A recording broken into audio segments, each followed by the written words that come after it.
श्री कृष्ण हिंदू धर्म के सबसे पूजनीय और अद्भुत व्यक्तित्व हैं। वे न केवल भगवान विष्णु के अवतार माने जाते हैं, बल्कि एक महान योद्धा, राजनीतिज्ञ, प्रेमी, गुरु और धर्म की रक्षा करने वाले नायक के रूप में भी प्रसिद्ध हैं। श्री कृष्ण का जन्म द्वापर युग में हुआ था। उनका जन्म काल दुनिया के सबसे जटिल और संकटपूर्ण समय में हुआ था, जब पृथ्वी पर अत्याचार, अधर्म, अन्याय और भ्रष्टाचार का बोलबाला था।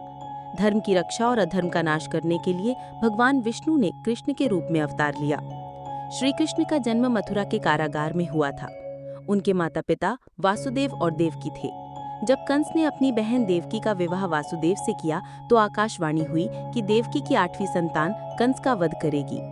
कंस ने अपनी बहन देवकी और वासुदेव को बंदी बना लिया और एक एक कर उनकी 7 संतानें मार दी। जब 8वीं संतान का जन्म हुआ तो वासुदेव ने नवजात कृष्ण को गोकुल में नंद बाबा और यशोदा माता के पास पहुंचा दिया। वासुदेव ने चुपचाप कृष्ण को यमुना नदी पार करके गोकुल पहुंचाया। गोकुल में कृष्ण का पालन पोषण नंद बाबा और यशोदा माता ने किया। कृष्ण का बाल्यकाल अत्यंत रोचक और अद्भुत लीलाओं से भरा हुआ था। गोकुल में रहते हुए उन्होंने अनेक चमत्कार किए। वे बचपन में माखन चुराने के लिए प्रसिद्ध हुए। ग्वालों के साथ गौचारण करना, रासलीला रचाना और गोपियों के साथ प्रेमपूर्ण व्यवहार करना उनकी लीलाओं का हिस्सा रहा। बालकृष्ण ने अनेक असुरों का वध भी किया। पूतना नाम की राक्षसी ने बालकृष्ण को मारने के लिए उन्हें विषपान कराने का प्रयास किया, लेकिन कृष्ण ने पूतना का वध कर दिया। तृणावर्त, शक्टासुर, बकासुर, अघासुर जैसे असुरों का अंत भी बालकृष्ण ने ही किया। जब कृष्ण ने कंस के अत्याचारों को बढ़ते देखा तो मथुरा लौटने का निर्णय लिया। कंस ने कृष्ण और उनके भाई बलराम को मथुरा बुलवाया। कंस ने कृष्ण और बलराम को मारने के लिए अनेक प्रयास किए, लेकिन वे सभी विफल रहे। अंत में कृष्ण ने कंस का वध कर दिया और अपने माता पिता देवकी और वासुदेव को कारागार से मुक्त किया। मथुरा को अत्याचारों से मुक्त कराने के बाद कृष्ण ने यदुवंश की रक्षा के लिए द्वारका नगरी की स्थापना की और वहां एक भव्य नगर बसाया। द्वारका आज भी समुद्र के भीतर स्थित एक रहस्यमयी नगरी के रूप में जानी जाती है। श्री कृष्ण का जीवन केवल युद्ध और पराक्रम से भरा नहीं था, बल्कि उन्होंने जीवन के हर पहलू में गहरा संदेश दिया। वे प्रेम, भक्ति, नीति, कूटनीति और धर्म के सच्चे मार्गदर्शक बने। श्री कृष्ण और राधा का प्रेम आज भी आदर्श माना जाता है। राधा के बिना श्री कृष्ण की कथा अधूरी मानी जाती है। राधा का कृष्ण के प्रति समर्पण, उनकी भक्ति और प्रेम आज भी भजनों, गीतों और लोक कथाओं में गूंजता है। श्री कृष्ण का जीवन महाभारत से भी जुड़ा हुआ है। महाभारत का युद्ध धर्म और अधर्म के बीच हुआ था। पांडव और कौरवों के बीच की इस लड़ाई में कृष्ण ने पांडवों का साथ दिया। हालांकि उन्होंने युद्ध में स्वयं शस्त्र नहीं उठाया, लेकिन अर्जुन के सारथी बनकर उन्हें धर्म का बोध कराया। युद्ध भूमि में जब अर्जुन मोहग्रस्त होकर अपने धनुष को रख देते हैं और अपने ही परिजनों के विरुद्ध युद्ध करने से मना करते हैं, तब श्री कृष्ण ने उन्हें गीता का उपदेश दिया। भगवद गीता आज भी दुनिया का सबसे बड़ा धार्मिक और दार्शनिक ग्रंथ माना जाता है। इसमें जीवन, धर्म, कर्म, योग, भक्ति और ज्ञान के अद्भुत सूत्र दिए गए हैं। श्री कृष्ण ने महाभारत के युद्ध में केवल मार्गदर्शन किया। उन्होंने अर्जुन को बताया कि जीवन का कर्तव्य क्या है। भगवद गीता में कहा गया है कि मनुष्य को केवल अपने कर्म पर अधिकार है, फल पर नहीं। निष्काम कर्मियों का सिद्धांत श्री कृष्ण ने ही सिखाया। श्री कृष्ण की कूटनीति ने महाभारत के युद्ध को निर्णायक मोड़ दिया। उन्होंने दुर्योधन की सभा में पांडवों के लिए शांति दूत बनकर प्रयास किया, लेकिन जब दुर्योधन ने शांति प्रस्ताव को ठुकरा दिया तो युद्ध अवश्यमढावी हो गया। महाभारत का युद्ध कुल 18 दिन चला। इस युद्ध में बड़े बड़े योद्धा मारे गए। भीष्म पितामह, गुरु द्रोणाचार्य, कर्ण, अभिमन्यु, दुर्योधन, द्रोणपुत्र, अश्वत्थामा आदि इस युद्ध के प्रमुख पात्र थे। श्री कृष्ण ने अर्जुन का मार्गदर्शन करते हुए अनेक बार युद्ध के नियमों से परे भी जाने की अनुमति दी, क्योंकि अधर्म से धर्म की रक्षा करना उनका मुख्य उद्देश्य था। भीष्म के वध के समय अर्जुन ने शिखंडी का सहारा लिया, क्योंकि भीष्म शिखंडी पर शस्त्र नहीं उठाते थे।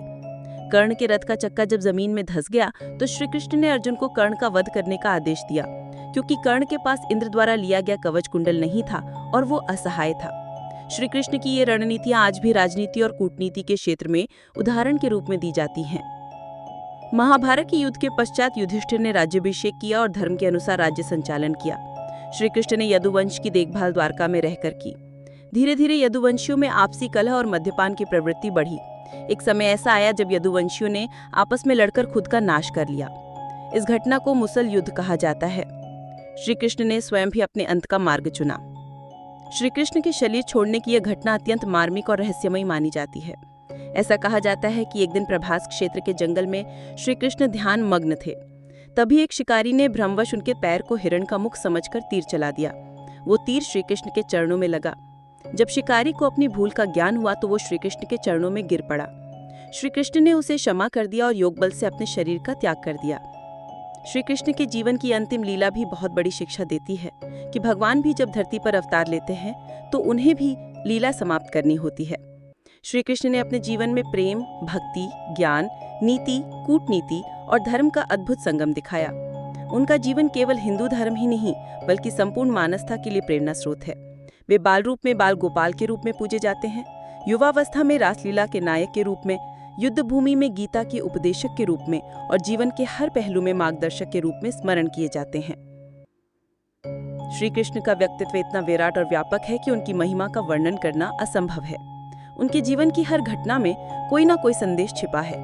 उन्होंने जीवन के हर रंग को अपनाया। वे बाल कृष्ण के रूप में माखन चोर बने, ग्वालों के साथ खेलते कूदते हैं, गोवर्धन पर्वत उठाकर लोगों की रक्षा की, कंस का वध कर मथुरा को मुक्त कराया, द्वारका की स्थापना की, राधा और गोपियों के साथ रासलीला रचाई, अर्जुन को गीता का उपदेश दिया, धर्म की स्थापना की और अंत में अपने अवतार का समापन भी स्वेच्छा से किया। श्री कृष्ण का जन्म दिवस जन्माष्टमी के रूप में बड़े धूमधाम से मनाया जाता है। इस दिन लोग व्रत रखते हैं, रात्रि में 12 बजे कृष्ण जन्म की झांकी सजाते हैं, माखन मिश्री का भोग लगाते हैं और नंद के घर आनंद भयो जय कन्हैया लाल की के जय घोष से वातावरण गूंज उठता है। श्री कृष्ण का चरित्र हमें ये सिखाता है कि जीवन में प्रेम, भक्ति, धर्म, नीति और कर्तव्य का पालन कैसे करना चाहिए। वे केवल एक देवता नहीं हैं, बल्कि एक जीवन शैली हैं।